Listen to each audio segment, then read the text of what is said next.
Hey everyone, Mark Thomas here. Welcome back. Let's talk about digital trust relationship mediums. Not sure what that means? Stick around and I'll talk you through it. Now, stakeholders can interact digitally via a lot of different types of mediums. Interestingly, the digital medium can heavily influence the various levels of trust between providers, consumers, and peers. Let's get into these. Let me give you some representative use cases first. These examples are where a consumer may trust their provider, but they may not trust the technology between them, or their mistrust for that technology creates a mistrust for that provider. For example, some consumers prefer walking into their bank to deposit or withdraw funds, while others prefer using a kiosk, ATM, or a mobile application. Both of these scenarios involve some digital relationship, whether the consumer knows it or not, but the degree of trust differs based on the customer's experience, their preference, knowledge, risk appetite at the time, and their constraints. As a consumer chooses between these options, digital trust plays a significant role in that decision. With all of the online shopping options out there, who wouldn't want to make their lives easier by ordering through an app or website and having your products delivered to your door? Digital transformation investments have made this easier than ever, with several payment options as well. But there are still consumers who avoid this and who would prefer going directly to a brick and mortar location. Well, physical stores allow customers to get their products instantly without waiting for shipping. They can touch and try out products. In-store staff can offer personalized assistance, and in-person shopping avoids shipping fees and the potential for delivery delays. However, they may not choose this physical option because of these conveniences. They may choose these because they don't trust the technology. Fear of online data breaches or credit card fraud may push consumers to in-person shopping where cash or secure payments are much easier. These concerns foster a preference for the more controlled environment of physical retail stores. Someone might choose a handwritten note over a text or an email for several reasons. They may want personal touch, memorability, formality, and uniqueness. Someone might choose a handwritten note over digital communication if they don't fully trust technology for several reasons. Fear of messages being intercepted, hacked, or stored in databases leads some to avoid digital platforms altogether. Emails or texts may feel less secure or permanent, as they can be accidentally deleted or lost over time, and concerns about tech companies tracking communication or accessing personal information can make digital messaging feel intrusive. These concerns make handwritten notes a more secure and personal option for some people. A consumer might prefer using a paper boarding pass over using, say, facial recognition or biometrics due to concerns about privacy and security. They may worry that facial recognition technology could store or misuse their personal information. Additionally, some may feel uncomfortable with the idea of their biometric data being tracked or shared with third parties. In this case, they may not trust the technology and therefore may not trust that service provider as well. Let's take a look at what digital trust means. There are a lot of definitions of digital trust today, but I will tell you that the ISACA definition, in my mind, is by far the best I've seen yet. This is the definition by ISACA. Digital trust is the confidence in the integrity of the relationships, interactions, and transactions among providers and consumers within an associated digital ecosystem. This includes the ability of people, organizations, processes, information, and technology to create and maintain a trustworthy world. What makes this definition unique is that it can apply to any size or type of organization. Let me highlight a couple of key terms that truly make this unique. First, it's the confidence in the integrity of interactions and transactions. Notice this does not have to be a financial transaction. It could be an interaction only. And this is between a service provider and service consumer. We'll talk about that here in just a few minutes. Now let's take a look at how digital technologies fit into this thing called the ISACA DTEF, or Digital Trust Ecosystem Framework. This DTEF offers a comprehensive, globally applicable structure that enables organizations to build, maintain, and measure trust in their digital interactions and transactions. It emphasizes key principles like transparency, accountability, and integrity across data governance, security, and privacy. Let's take that DTEF and let's take a look at some of the key components that support this. As you probably know, we have stakeholders, relationships, relationship mediums, activities, and ethics, reputation, and privacy. But considering the title of this course, we want to talk about these things called relationship mediums. I also like to call these proxy technologies. Now, in a digital trust relationship, these relationship mediums or proxy technologies act as intermediaries that facilitate secure interactions between parties. Now, let's take a look at where these relationship mediums fall between our consumers and our providers. Now, do consumers use these digital technologies because they want to, or do they have to? Have you ever been in an airport where you have to charge your phone, so you take the risk and you pick that publicly available port to charge your phone at that airport? Well, are you using that because you want to or have to? And are you putting your trust in that technology, the provider, or both? You've seen this one before where we have the different roles and the different players here. Up on the top left, we have a service or product provider. The top right, we have the consumer. And on the bottom, we have third parties and digital peers. But you might notice that one thing that sits between them, that's the proxy technology or that relationship medium we just talked about. Now, these proxy technologies, they come in a lot of different terms out in our industry. Remember, this is a relationship medium in a digital trust relationship. Some examples of other terms that you've heard of would be proxy technologies, of course, intermediaries, brokers, gatekeeper technologies, authentication agents, middleware, facilitating layers, trust safeguards, and even conduits. Each of these terms emphasizes a different aspects of how these technologies function with digital trust relationships. But we're not going to spend a lot of time on all the things you can call them. We really want to get into what some of these technologies are. Over on the left-hand side, we have our service or product consumer. We saw that a minute ago. And then over on the far right, we have our service or product provider. Now, sitting between them are those proxy technologies or those relationship mediums. These could include things like IoT devices, kiosks, websites, chatbots, application programming interfaces, platform connectors, biometric sensors. These relationship mediums can even include printers, speakers, keyboard scanners, and even camera systems. So what are some examples of each of these things that you might see that you probably should be aware of in your organization? Well, here's a list of a whole bunch of them, and we're not going to cover each one of these. But I wanted you to be aware of all the different types of intermediaries or relationship mediums, or what we're calling proxy technologies, that could erode the digital trust between your organization and the consumer of your organization. Now, why would this be important to you as an organization? Well, there are a lot of factors that can influence how consumers, product providers, and service providers choose a certain type of medium that we might have.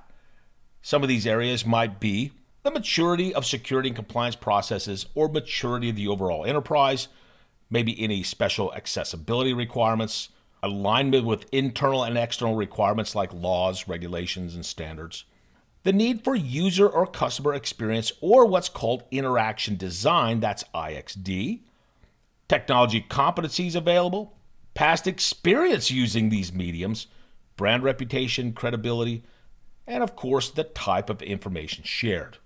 To keep moving on this, why is this even important to me? The type of information shared during a digital relationship will significantly influence the level of trust between two parties. There's a level of perceived vulnerability associated with different kinds of information. For example, during a financial transaction that uses PII, digital trust may require that the service provider exercise more diligence than the consumer by providing the approval or digital signature for that transaction. Now, there are several categories of information that are typically shared. That could be financial information, and as we mentioned before, personally identifiable information or PII, intellectual property of an organization, confidential information or sensitive information, and that's really the data that's not available to the general public.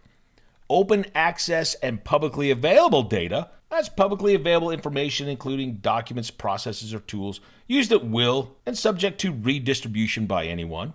Signatures and seals, which is a distinct way to identify a person or role with authority to approve or authorize an interaction or transaction.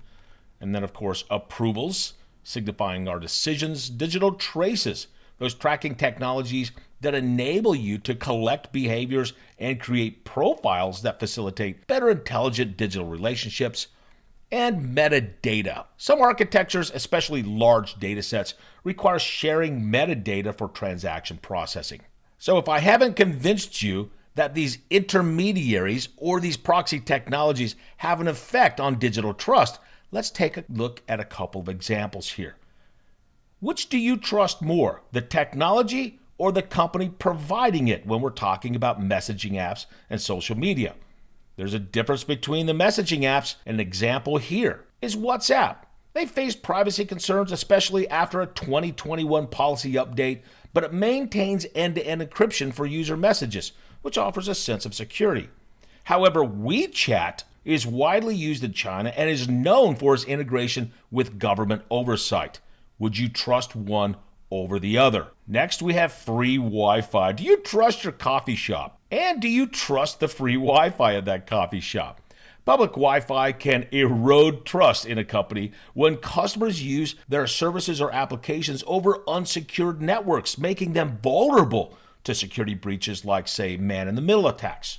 If sensitive data such as login credentials or payment information is intercepted, users may hold that company responsible for not offering more secure alternatives. An example of how public Wi-Fi can erode trust occurred with Starbucks. This was way back in 2017. Hackers exploited their public Wi-Fi by injecting malware into customers' devices when they connected to the network. Although Starbucks itself wasn't directly responsible for the attack, customers blamed the company for not providing a more secure connection, leading to concerns about the safety of using public Wi-Fi at its locations, and furthermore damaging digital trust. How about this? These are pretty popular these days. Doorbell cameras. How comfortable are you knowing that you are being recorded and that the technology is secured? You didn't give your permission for somebody to record your face when you ring their doorbell. An example of losing trust due to an IoT device occurred with the Ring doorbell in 2019. Multiple reports surfaced of hackers gaining access to Ring cameras, allowing them to spy on users or even harass them through the device's speakers. The lack of robust security measures such as weak password policies and insufficient multi-factor authentication led to widespread concerns over privacy and safety. And as a result, many customers felt their trust in Ring's ability to protect their home security was compromised, damaging that brand's reputation. Here's a good one, comes up a lot. Driverless cars. I was just in one a few weeks ago. Are you willing to put your safety in the hands of an AI-driven vehicle? An example of where a driverless car eroded consumer trust in digital technologies occurred a few years ago when an Uber self-driving car fatally struck a pedestrian in Arizona. This incident raised concerns about the safety and reliability of autonomous vehicles, particularly around how well the technology could detect and react to unexpected obstacles. Public trust in self-driving technology took a big hit as questions came up about the readiness of autonomous systems, transparency in testing, and whether the technology could ensure that the public was safe. Here's another one for you, biometric access. Do you know where your PII is stored, how it's protected, and how it's used? One example of a company losing trust due to biometric technology involves a company called Clearview AI.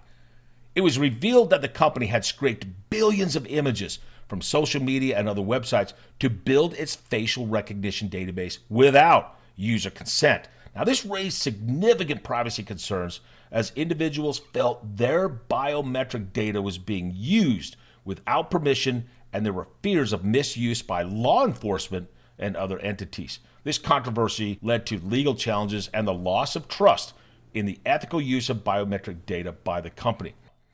Here's the important part, though. How do you use this information in your organization? Remember, we have two perspectives here, and this is a relationship between a service provider and a service consumer. From a consumer perspective, there are several steps you can take to protect yourself against technology breaches.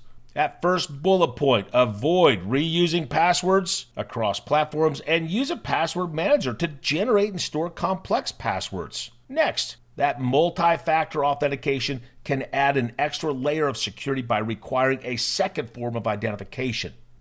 Keep your operating systems, apps, and devices up to date with regular software updates to protect against vulnerabilities. We mentioned this before. Avoid public Wi-Fi for sensitive activities and use a VPN when you do have to access public Wi-Fi. Monitor your accounts. Regularly check financial and online accounts for any signs of unauthorized access. Now, from a service or a product provider, there are several steps you can take to enable trust from customers, consumers, and users. Transparency. Clearly communicate how data is collected, how the technology is used, and how you protect that information, ensuring users understand your privacy policies. Of course, with strong security and privacy practices, implement robust cybersecurity measures like encryption, regular security audits, and incident response plans to protect user data. Give users control over their data, allowing them to adjust privacy settings and permissions. Provide that reliable support. Offer responsive customer service to address security concerns or breaches quickly. And finally, the ethics and accountability. Demonstrate that commitment to ethical practices, complying with laws and regulations like, say, GDPR, and handling of data and AI. By prioritizing these elements, organizations can foster trust and strengthen relationships with their user base.